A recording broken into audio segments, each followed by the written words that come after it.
से पुत्र या पुत्री की मृत्यु माता पिता से पहले हो जाती है। प्रिय श्रोतागणों, इस प्रकार की घटनाएं अक्सर हमें देखने को और सुनने को मिलती रहती है कि किसी पिता के सामने उसके जवान पुत्र की मृत्यु हो जाती है। किसी पुत्र ने अपने माता पिता को इतना दुख दिया कि इतना दुख शायद कोई शत्रु भी नहीं देता। आखिर ऐसा क्यों होता है? आइए जानते हैं इस कहानी के माध्यम से कि पिता से पहले पुत्र की मृत्यु क्यों हो जाती है। एक समय की बात है, हिमालय पर्वत के शिखर पर पक्षियों की एक विशाल सभा लगी हुई थी और उन समस्त पक्षियों में आपस में कुछ ज्ञान चर्चा चल रही थी। कुछ पक्षी प्रश्न करते थे और उनमें से जो ज्ञानी पक्षी थे वे उन प्रश्नों के उत्तर देते थे। ज्ञान चर्चा होते होते एक प्रश्न ऐसा खड़ा हो गया जिसे सुनकर के सारे पक्षी सोच में पड़ गए और वह प्रश्न यह था कि मृत्यु लोक में कुछ पुत्रों की मृत्यु पिता से पहले क्यों हो जाती है और कुछ पुत्र माता पिता को दारुण दुख क्यों देते हैं। ऐसा क्यों होता है? जिस पिता की आंखों के सामने ही उसके जवान पुत्र की मृत्यु हो जाए, उस पिता को कितना दुख होता होगा। होना यह चाहिए कि पहले पिता की मृत्यु हो और पुत्र ही पिता का दाह संस्कार करे, लेकिन कई बार कुछ अभागे पिता को अपने हाथ से अपने पुत्रों का अंतिम संस्कार करना पड़ता है। ऐसी स्थिति में एक पिता जीवित ही मृत्यु के समान कष्ट भोगता है। कई बार कुछ बेटे अपने माँ बाप के साथ शत्रु जैसा व्यवहार करते हैं, उन्हें मारते पीटते हैं, उनकी देखरेख नहीं करते, उन्हें तन्हा छोड़ देते हैं। प्रिय श्रोताओं, समस्त पक्षियों में यही चर्चा चल रही थी। किसी के समझ में नहीं आ रहा था कि आखिर ऐसा होता क्यों है। विषय बहुत ही महत्वपूर्ण था। तभी पक्षीराज गरुड़ का उस सभा में आगमन होता है। पक्षीराज गरुड़ एक बूढ़े गिद्ध का रूप धारण करके आते हैं और एक जगह पर बैठ जाते हैं। सभी पक्षियों ने खड़े होकर के उनका अभिवादन किया। गरुड़ जी कहने लगे कि हे पक्षियों, आखिर आपके बीच में किस बात पर चर्चा चल रही है? किस बात को लेकर आप इतनी उलझन में हैं? तब उनमें से एक पक्षी खड़े होकर के कहता है, गिद्ध महाराज, हम यह जानना चाहते हैं कि हमारे बीच में आज का जो संवाद है वह यह है कि पिता से पहले पुत्र की मृत्यु आखिर क्यों हो जाती है। तो पक्षीराज गरुड़ कहने लगे कि हे पक्षियों, सनातन धर्म शास्त्रों के अनुसार आपका यह जीवन पिछले जन्म पर आधारित होता है और यह भी जरूरी नहीं है कि पूरा जीवन ही पिछले जन्म पर आधारित हो, लेकिन पिछले जन्म का हमारा कुछ हिसाब किताब अगर बाकी रह जाता है तो वह हमें इस जन्म में पूरा करना पड़ता है। प्रिय श्रोताओं, पहले हमें यह समझना होगा कि हमारा कर्म ही हमारी गति तय करता है, अर्थात आपके द्वारा किया गया कर्म ही आपके भविष्य को निर्धारित करता है। गरुड़ कहते हैं, पक्षियों, कर्म भविष्य को निर्धारित करता है और कर्म 4 प्रकार के होते हैं। नंबर 1 संचित कर्म, नंबर 2 प्रारब्ध कर्म, नंबर 3 आगामी कर्म और नंबर 4 वर्तमान कर्म। इन चारों कर्मों का अलग अलग फल होता है। इनमें से जो संचित कर्म होते हैं वह हमारे अगले जन्म में हमारे साथ रहते हैं और उन्हीं कर्मों का फल हमें कभी कभी दुख और सुख के रूप में भोगना पड़ता है।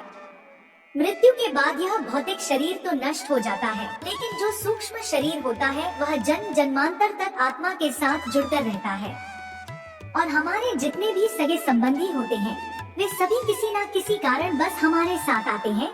कभी किसी जन्म में, कभी किसी जन्म में, वे सब हमारे कर्म का हिसाब चुकाने के लिए अलग अलग रूपों में आते रहते हैं।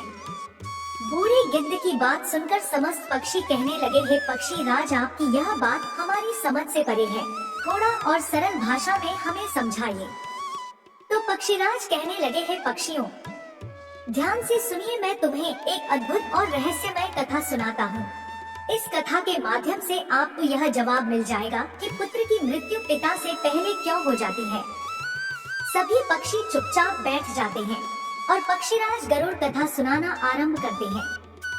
गरुड़ कहने लगे, हे पक्षियों, एक गांव में एक किसान रहता था। उसके परिवार में उसकी पत्नी और एक लड़का था। कुछ सालों के बाद किसान की पत्नी की मृत्यु हो जाती है। जिस समय किसान की पत्नी की मृत्यु हुई थी उस समय लड़के की उम्र मात्र 10 साल की थी। तब किसान ने अपनी दूसरी शादी कर ली। उसके बाद किसान की दूसरी पत्नी से भी एक पुत्र पैदा होता है। संयोग बस किसान की दूसरी पत्नी की भी मृत्यु हो जाती है। तब किसान अपने दोनों बेटों के साथ अकेला रह जाता है। कुछ समय बाद किसान का जो बड़ा बेटा था, जो पहले वाली पत्नी से पैदा हुआ था, जब वह विवाह के योग्य हो जाता है तो किसान ने बड़ी धूमधाम से अपने बड़े बेटे का विवाह कर दिया। धीरे धीरे कुछ समय बाद किसान बीमार पड़ जाता है। बीमारी के चलते उसकी ज्यादा हालत खराब हो जाती है और एक दिन उसकी भी मृत्यु हो जाती है। किसान का जो छोटा बेटा था, जो उसकी दूसरी पत्नी से पैदा हुआ था, वह अपने सौतेले भाई के साथ रहने लगता है। बड़ा भाई अपने छोटे भाई को बड़े प्रेम से रखता था। धीरे धीरे समय गुजरता चला गया। एक दिन किसान का छोटा लड़का बीमार हो जाता है। तब उसकी हालत ज्यादा खराब रहने लगी। बड़े भाई ने कुछ आसपास के वैद्य से उसका इलाज करवाया, परंतु उसे कोई राहत नहीं मिली।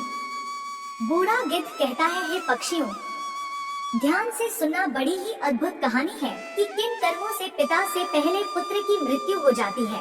जब बड़े भाई ने अपने छोटे भाई का कई वैद्य हकीम से उपचार कराया, परंतु उसकी हालत में कोई सुधार नहीं हुआ।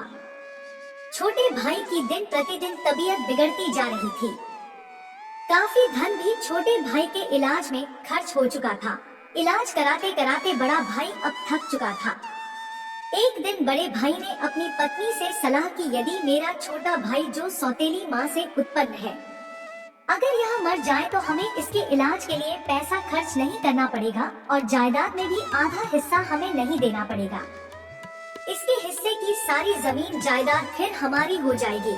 अपने भाई की जान से ज्यादा प्यारी उसके बड़े भाई को अपनी धन दौलत और भाई की धन दौलत लग रही थी। तभी तो कहते हैं, ना बाप बड़ा ना भैया, सबसे बड़ा रुपया।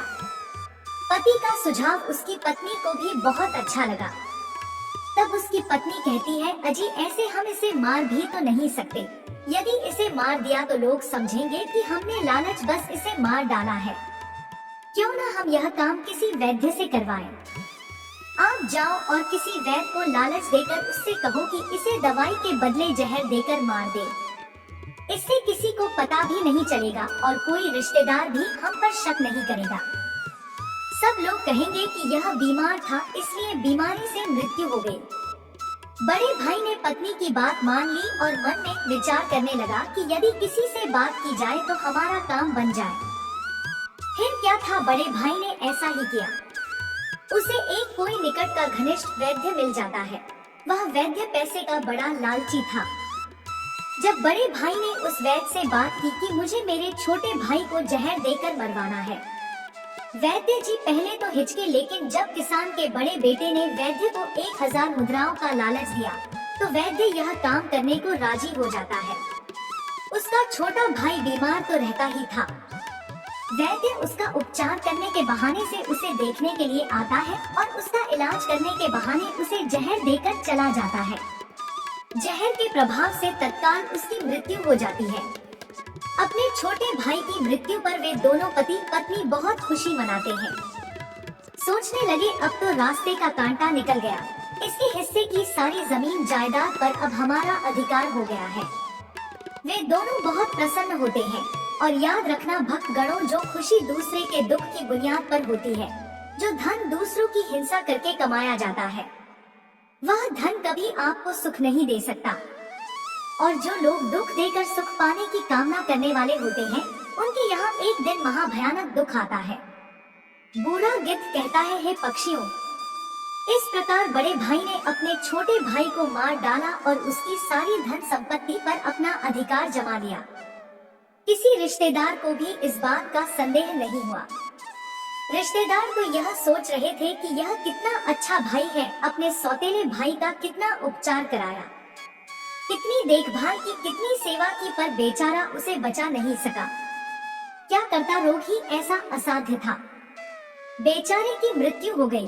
दुनिया वालों को क्या पता था कि वह मरा नहीं, बल्कि उसे मारा गया है। बड़ा भाई पूरे विधि विधान से उसका अंतिम संस्कार भी कर देता है। धीरे धीरे समय निकलता चला गया। फिर गिद्ध कहता है, हे पक्षियों, कुछ महीनों के पश्चात उस किसान के बड़े लड़के की पत्नी को एक लड़का पैदा होता है। बेटे की खुशी में दोनों पति पत्नी बहुत प्रसन्न होते हैं। बड़ी धूमधाम से उस लड़के का जन्मदिन मनाया जाता है। नगर में मिठाइयाँ बांटी जाती हैं और बड़े ही लाड प्यार से अपने उस पुत्र का पालन पोषण करने में लग जाता है। कुछ वर्षों में वह लड़का जवान हो जाता है। उन्होंने अपने लड़के की एक सुंदर सी कन्या को देख करके शादी कर दी। बड़ी धूमधाम से किसान ने अपने बेटे का विवाह किया। बेटे की शादी में खूब धन खर्च किया। बेटे की बहू जब घर में आ जाती है तो वह लड़का कुछ दिनों के बाद अचानक से बीमार रहने लगता है। माँ बाप ने उसके इलाज के लिए बहुत से वैद्य को बुलाया, बड़े बड़े डॉक्टरों को बुलाया और उसका इलाज कराने लगे। जिसने जितना पैसा मांगा उसको उतना पैसा दिया गया। सब कुछ दिया ताकि लड़का ठीक हो जाए। अपने लड़के के इलाज में अपनी आधी संपत्ति तक बेच डाली, लड़का बीमारी से सही हो जाए इसलिए। परंतु कहते हैं जिस पर जिसका जितना कर्जा है वो अवश्य चुकाना पड़ता है, चाहे कोई कैसे भी चुकाए। उस लड़के की दिन प्रतिदिन तबीयत खराब होती चली जा रही थी। लड़का बीमारी के कारण मरने की कगार पर आ गया। शरीर बहुत ज्यादा कमजोर हो गया था, मात्र अस्थिपंज शेष रह गई थी। लड़के को चारपाई पर लेटा रखा था और उसका पिता अपने कुछ रिश्तेदारों के साथ और अपनी पत्नी के साथ अपने पुत्र की दयनीय हालत देखकर दुखी होकर के उसकी तरफ देख रहा था। अपने रिश्तेदारों से कह रहा था कि यह क्या हुआ, मेरा इकलौता पुत्र है, भगवान ने मुझे किस बात की सजा दी है। देखिए श्रोताओं, उसी समय वह लड़का बोल उठा। लड़के ने अपने पिता से बोला कि भाई अपना हिसाब साफ हो गया है, बस अब कफन और लकड़ी का हिसाब बाकी है, उसकी तैयारी कर लो। यह सुनकर के उसके पिता ने सोचा कि लगता है बीमारी के कारण लड़के का दिमाग भी ठीक से काम नहीं कर रहा है। देखो ना, मैं इसका बाप हूँ और यह मुझे भाई कहकर बुला रहा है। तब लड़का कहता है, नहीं भाई, आप मेरे बाप इस जन्म में हैं, मैं तुम्हारा पिछले जन्म का भाई हूँ। याद कीजिए, यह सभी रिश्तेदार बैठे हुए हैं, मैं तुम्हारा छोटा भाई हूँ, तुम्हारी सौतेली माँ का बेटा, तुम्हारा छोटा भाई। जिस संपत्ति के लिए आपने मुझे जहर देकर मरवाया था, अब वही संपत्ति बिककर मेरे इलाज में लग चुकी है। आपके ऊपर मेरा जो धन था वह मैं धीरे धीरे अपने इलाज में लगवा चुका हूँ। यह सुनते ही उसका पिता एकदम से फूट फूट कर रोने लगता है और कहता है कि हाय, मेरे तो कुल का नाश हो गया, हाय मैंने यह क्या किया, जो किया वो मेरे आगे आ गया। पर भाई मुझे यह तो बता दो, मैंने जो किया था वह तो मुझे देखने को मिल गया, पर एक बात मेरे समझ में नहीं आती है, इस तेरी पत्नी का क्या दोष है जो बेचारी ब्याह कर तेरे साथ आई है, यह तो निर्दोष है, अब इसको जिंदा जलाया जाएगा। गिद्ध बोला है, पक्षियों, उस समय सती प्रथा चलती थी, अर्थात जिसमें पति के मरने के बाद पत्नी को पति की चिता पर जिंदा जलाया जाता था। तब वो लड़का कहने लगा कि ये भाई, आप मेरी बात ध्यान से सुनो, सभी बैठे हुए रिश्तेदार और तुम सब मेरी बात ध्यान से सुनो। तुमने वैद्य को मेरे इलाज के लिए बुलाया था, उस वैद्य को तुमने कुछ पैसों का लालच दिया था और उसने मुझे जहर दे दिया था। जो दुष्ट पैसों के कारण किसी को मारता है तो उसको भी उसका फल भोगना पड़ता है। गिद्ध बोला, पक्षियों, वह लड़का कह रहा था कि जिस वैद्य ने मुझे जहर खिलाया था तुम्हें उसके बारे में क्या पता है। तब उसके पिता ने कहा, हाँ बेटा, मुझे पता है, तुम्हारी मौत के 3 साल बाद वो वैद्य भी मर गया था। लड़के ने कहा कि वही वैद्य यह पत्नी के रूप में मेरे घर में आया है, मेरे मरने पर अब इसे जिंदा जलाया जाएगा, इसको भी इसके कर्म का फल अवश्य भोगना पड़ेगा। हमारे जीवन में आने वाले पात्र और प्रत्येक घटनाएं हमारे ही कर्मों की उपज होती है। हम जैसा बोते हैं वैसा ही हमें काटने को मिलता है। आज नहीं तो कल हमें हमारे कर्म का फल जरूर मिलेगा। जीवन के हर कठिन प्रश्न का जीवन से ही हल मिलता है। जितना गहरा कुआं होगा उतना ही मीठा जल मिलता है। गिद्ध बोला, पक्षियों, ऐसा कह करके वह किसान पुत्र मृत्यु को प्राप्त हो जाता है। उस किसान का दूसरा कोई पुत्र नहीं था, उसकी सारी संपत्ति का नाश हो जाता है। उसकी मृत्यु के बाद जो उसकी पत्नी थी उसको भी उसके साथ जिंदा जला दिया गया। उस वैद्य को भी उसके कर्म का फल मिल जाता है। जिसने लालच बस उस किसान पुत्र को जहर दिया था वह वैद्य मरकर उसकी पत्नी बना था। उसे भी मृत्यु के महाभयंकर कष्ट से होकर गुजरना पड़ा। इधर गिद्ध पक्षियों से कहता है, इस दुनिया में 4 प्रकार के पुत्र होते हैं और जो जो काम उसने किए हैं उन कामों का भुगतान भी किया जाता है। यह बात सुनकर के पक्षी कहने लगे कि 4 प्रकार के पुत्र कौन से होते हैं। तब पक्षीराज गरुड़ कहते हैं, हे पक्षियों, शास्त्रों में 4 प्रकार के पुत्र बताए गए हैं। पहला पुत्र होता है ऋणानुबंध, दूसरा पुत्र होता है शत्रु पुत्र, तीसरा पुत्र होता है उदासीन और चौथा पुत्र होता है सेवक। ध्यान रखिए, जो पहले 2 पुत्र हैं, ऋणानुबंध पुत्र और शत्रु पुत्र, ये दोनों पुत्र आपके कर्मों के अनुसार ही आपके घर में जन्म ले लेते हैं, तो इनकी मृत्यु पिता से पहले हो जाती है। अगर किसी पुत्र की मृत्यु पिता से पहले हो जाए तो समझ लेना कि वो ऋणानुबंध और शत्रु पुत्र पैदा हुआ है। प्रचलित मान्यताओं के अनुसार यदि आपने अपने पूर्व जन्म में किसी को किसी भी प्रकार का दारुण दुख पहुंचाया है और वह व्यक्ति आपसे किसी भी तरह का बदला लेना चाहता है, लेकिन वो किसी कारण बस बदला नहीं ले पाया क्योंकि वो कमजोर था और वह इसी तरह तड़प कर मर जाता है, तो निश्चित मानिए वह व्यक्ति इस जन्म में आपका पुत्र बनकर लौटेगा और फिर वह अपना बदला पूरा जरूर करेगा और आपको अपने ही पुत्र की मृत्यु देखनी पड़ेगी। जरा सोचिए, अगर किसी के सामने उसके पुत्र की मृत्यु हो जाए तो उस पिता को कितना असहनीय दुख होता है। इसका मतलब यह होता है कि यदि आपका पुत्र आपको मृत्यु तुल्य कष्ट दे रहा है तो समझ लेना कि आपके पिछले जन्म का वह शत्रु हो सकता है या वह व्यक्ति हो सकता है जिसको आपने कभी मृत्यु तुल्य कष्ट दिया होगा। ऐसी संतान आपके जीवन को हर तरह से कष्टों से भर देती है, आपका जीवन नर्क बना देती है। ऐसी संतान आपको मारती है, सताती है, आपके धन संपत्ति को कुकर्म के माध्यम से बर्बाद कर देते हैं और एक दिन आपको भीख मांगने पर मजबूर कर देते हैं। तो पक्षियों, इस तरह से पिता से पहले वही 2 पुत्र मरते हैं जो ऋणानुबंध होते हैं और जो पुत्र शत्रु होते हैं। अपने कर्मों का लेखा जोखा पूरा करने के लिए किसी के यहाँ आकर के जन्म धारण करते हैं। भगवान श्री कृष्ण ने अर्जुन से गीता में स्पष्ट कहा है कि हे अर्जुन, इस संसार में जितने रिश्ते नाते हैं वे सभी पिछले कर्मों के अनुसार प्राप्त होते हैं। इस महाभारत में जितने भी तुम्हें तुम्हारे सगे संबंधी दिखाई दे रहे हैं, ये सभी तुम्हारे और इनके पिता का लेखा जोखा है। हे अर्जुन, तुम पूर्व जन्म में जब धर्म के पुत्र थे और मैं तुम्हारा बड़ा भाई था नारायण और तुम मेरे छोटे अनुज थे, उस समय तुमने इस दुर्योधन को पराजित किया था। उस समय दुर्योधन ने हार का बदला लेने के लिए यह प्रतिज्ञा कर रखी थी कि हे अर्जुन, मेरे सामने जब भी तू आएगा तब मैं तुझसे बदला लूंगा। हे अर्जुन, प्राणी को अपने कर्म का फल भोगना पड़ता है। जिसका जिस पर कर्जा होता है वह उसको 100 जन्मों के बाद भी चुकाता है। और यही बात भगवान श्री कृष्ण ने पितामह भीष्म से कही थी। यह बात महाभारत काल की है। महाभारत का भीषण युद्ध समाप्त हो चुका था। विजेता पांडव सहित श्री कृष्ण शरशय्या पर पड़े पितामह भीष्म का आशीर्वाद लेकर लौटने लगे तो पितामह ने श्री कृष्ण को अपने पास बुलाया। कृष्ण पास आए तो पितामह भीष्म ने उनसे पूछा, हे मधुसूदन, मैं अपने किस कर्म की वजह से नुकीले तीरों से बनी इस शैया पर असहाय कष्ट भुगत रहा हूँ? श्री कृष्ण ने मुस्कुराते हुए पूछा, क्या आपको अपने पिछले जन्मों के कर्म याद हैं? पितामह बोले, पिछले 100 जन्म मुझे याद हैं और इनमें मैंने कभी किसी का बुरा नहीं किया। श्री कृष्ण ने उनसे सहमति जताते हुए कहा, यह सही है कि 100 जन्मों में आपने ऐसा कुछ नहीं किया। यह 101वें जन्म की बात है। उस जन्म में भी आप एक युवराज थे। एक बार जंगल से गुजर रहे थे। एक पेड़ के नीचे कुछ देर आराम करने के बाद आप चलने लगे तो ऊपर से एक करकैंटा अर्थात कई पैरों वाला एक कीड़ा आपके घोड़े की गर्दन पर गिरा। आपने अपने तीर से उसे उठाकर पीछे की ओर फेंक दिया।